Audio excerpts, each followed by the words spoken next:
A fora som al mes d'agost, però aquí dins... qui sap? Mama, ja sóc aquí, ja sóc aquí. Era una bruixa, la meva mare. Una autèntica bruixa.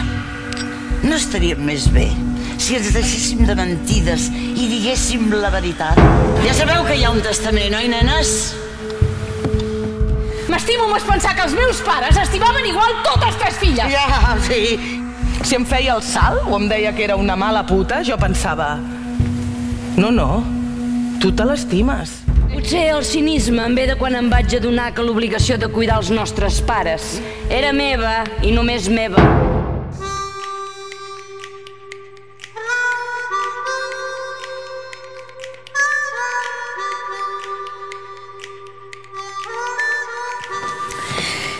Vas col·locada? No. No, va, digues la veritat. T'estàs prenent alguna cosa?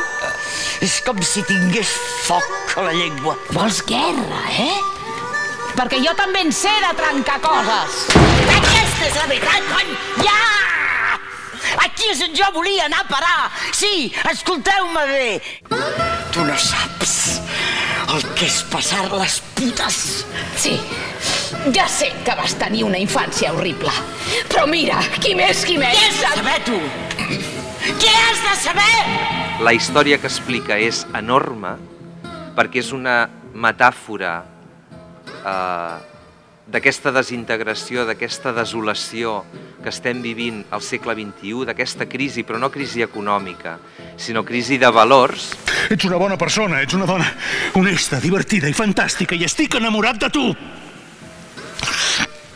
En lloc de fer un apocalipsi o explicar-ho de manera èpica, ho fa de manera dramàtica, a través d'una cèl·lula petita que és la família. Escolta, vull que et moris després de mi. Em sents? La vida és molt llarga. T-S-L. I té raó el malparit. Sóc addicte als fàrmacs, a les pastilles, als narcòtics.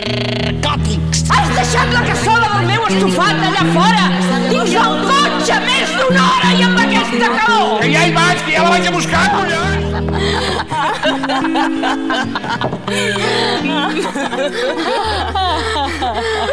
Aquestes cosetes blaves, doncs són les meves millors amigues.